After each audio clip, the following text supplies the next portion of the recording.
बस क्या कुछ कह रहे हैं, आइए आपको सीधे सुनवाते हैं। ना जनता से मतलब है, ना भूख से, ना गरीबी से। बीजेपी को वोट से मतलब है। और आज मैं आपसे कह रहा हूं, राजस्थान में जो कांग्रेस में इंटरनल जो प्रॉब्लम्स हुई, उसको लेकर बीजेपी जिस तरह से नेशनल मीडिया पर बोल रही है, उनको जवाब देना चाहिए देश की महंगाई का, उनको जवाब देना चाहिए राहुल गांधी का, सोनिया गांधी के जो मुद्दे कांग्रेस पार्टी उठा रही है, उन मुद्दों पर बीजेपी नहीं बोलना चाहती। बीजेपी कांग्रेस के घर के अंदर क्या हो रहा है उस पर बोलना चाहती है। तो हमारे घर का मामला है भाई साहब, हम तो अपने आप कर लेंगे। जिस वक्त लाल कृष्ण आडवाणी जी को धोखे से उन्हीं के चेले नरेंद्र मोदी जी ने राष्ट्रपति नहीं बनाया, कौन लाया उनको? मुख्यमंत्री किसने बनाया? आडवाणी जी ने। और आडवाणी जी को आपने राष्ट्रपति नहीं बनाया, तब कांग्रेस ने कभी आगे बढ़कर नहीं कहा, क्योंकि आपकी तानाशाही चलती है। यह तानाशाही नहीं, यह डेमोक्रेसी है, यह नंबर गेम का खेल है। कोई परिवार में बात होगी तो पारिवारिक तरीके से होगी। हालांकि कल कुछ मंत्री और एमएलए सीएम साहब से मुलाकात की, महेश जोशी का कहना है कि वो नोटिस का जवाब तो देंगे, लेकिन वो डरने वाले नहीं है, कोई भी परिणाम भुगतने को तैयार हैं गहलोत साहब के लिए, जो कि संख्या बल उनके साथ है। महेश जोशी जी खुद सीनियर लीडर हैं, समझते हैं इस बात को कब क्या जवाब देना है। संगठन के आदमी है, दिल्ली के प्रभारी रहे, महाराष्ट्र के प्रभारी रहे, तो मुझे पक्का विश्वास है कि ये मामला सारा इशू ये नहीं है कि हम एक दूसरे पर आरोप प्रत्यारोप करें। अब इशू ये आ गया है कि पार्टी नेतृत्व इस समस्या को, जब अशोक गहलोत जी का आज मैं भी टीवी पे देख रहा था, मुझे कंफर्म नहीं है कि वो दिल्ली जा रहे हैं।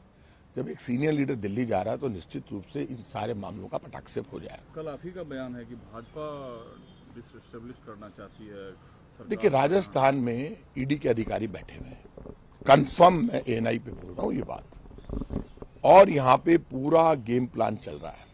हमारे एक मंत्री राजेंद्र के यादव के यहाँ पे 10 दिन तक रेड चली इनकम टैक्स की, टारगेट करके रेड की गई।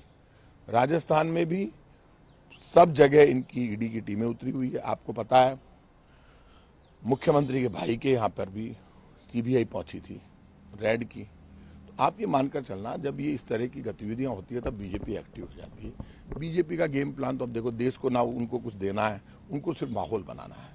अब ये नया काम, अब काम मान भी कहाँ रहे हैं, सब जगह तोड़फोड़ कर रहे हैं, सब जगह टारगेट कर रहे हैं, सब जगह लोगों को बंद कर रहे हैं। तो बीजेपी शुरू हो गई। इसलिए मैंने कांग्रेस के लोगों से कहा कि हमें हमारे परिवार को यूनाइट करके बीजेपी से लड़ना है, बीजेपी के षड्यंत्र से लड़ना है। ये लड़ाई, हमारी जो आपसी लड़ाई है, ये हम मिल बैठकर कमरे में खत्म कर लें और बीजेपी का जवाब दें। कहीं ऐसा नहीं हो कि बीजेपी ऐसा कुछ कर दे कि जिससे देश में जवाब देना मुश्किल हो जाए कि बीजेपी ने यहाँ कामयाब हो गई। पहले भी बीजेपी को फेल किया। पीएफआई पर आए थे, पीएफआई को 5 साल के लिए बैन किया गया है। कंसर्न है एजेंसीज का, जो एक खास वर्ग विशेष के खिलाफ नफरत पैदा करना, षड्यंत्र बुनना, इन तरीके के आरोपों के सहारे 5 साल के लिए बैन किया गया है। क्या वाकई कांग्रेस लीडरशिप के तौर पर आप एजेंसी या सरकार के इस फैसले से सहमत हैं, या जैसा आपने कहा वो सच? देखिए, आतंकवादी गतिविधियों को रोकने के लिए सरकार कोई कदम उठाएगी तो हम सरकार का विरोध नहीं करेंगे, लेकिन उस कदम में सच्चाई और ईमानदारी नजर आनी चाहिए। कभी भी पीएफआई में कहीं गलत गतिविधियां, देश विरोधी गतिविधियां कर रही है, पीएफआई को मैं ज्यादा नहीं जानता, ना मैंने समझा ना जानता उनको, तो उनके खिलाफ सख्त से सख्त कार्रवाई होनी चाहिए, बैन होना चाहिए। और किया उन्होंने, तो ये बैन आप पहले कर देते। ये बैन की डिमांड तो मैं पहले उठा चुका हूं यहाँ पर, तो आप इतने दिन क्या कर रहे थे? जब आपके शासन को 8 साल हो गए, उसके बाद आपको पीएफआई को बैन करने की याद आई है। तो देश में आतंकवाद खत्म करने की जिम्मेदारी केंद्र सरकार की भी पूरी है, पूरे देश की है। और आतंकवाद के खिलाफ केंद्र सरकार कोई भी कदम उठाती है, लेकिन इसलिए नहीं उठाए कि महंगाई से ध्यान हटा दें, गरीबी से हटा दें, बेरोजगारी से ध्यान हटा दें। उसमें ईमानदारी नजर आनी चाहिए, और जो लोग देश विरोधी है उनके खिलाफ सख्त कार्रवाई होनी चाहिए। लेकिन यदि कोई हॉनेस्ट है और बेवजह किसी को तंग नहीं किया जाना। आपने सवाल से पहले जवाब दे देते हैं, मतलब कांग्रेस पार्टी पीएफआई पर बैन के विरुद्ध नहीं है। साथ ही कांग्रेस के कई लीडर ने पहले भी कहा था कि अगर कोई देश विरोधी षड्यंत्र की बू आ रही है तो बैन होना चाहिए। पहले क्यों नहीं हुआ?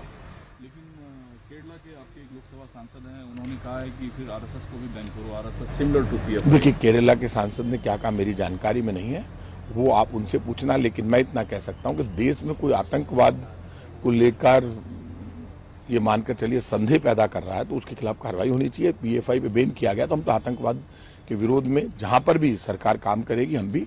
राजस्थान की सरकार तो खुद, जब आपको पता है उदयपुर की घटना हुई, एनआईए आई, तो हमने तो कहा नेशनल इन्वेस्टिगेशन एजेंसी करे सख्त से सख्त कार्रवाई।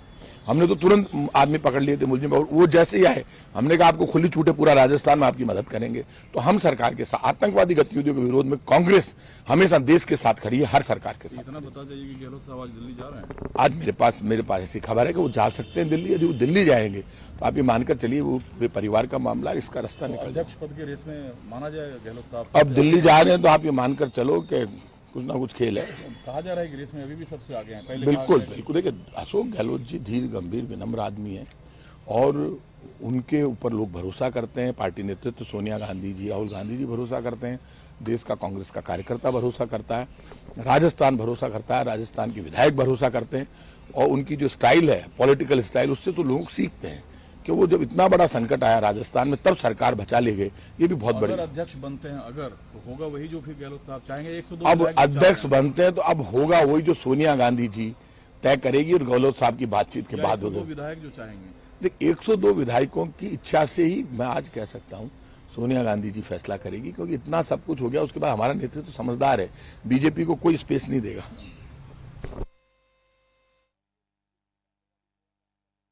खाचरियावास को उन्होंने साफ तौर पर कहा कि इस बुलेटिन में मेरे साथ फिलहाल इतना ही। नमस्कार।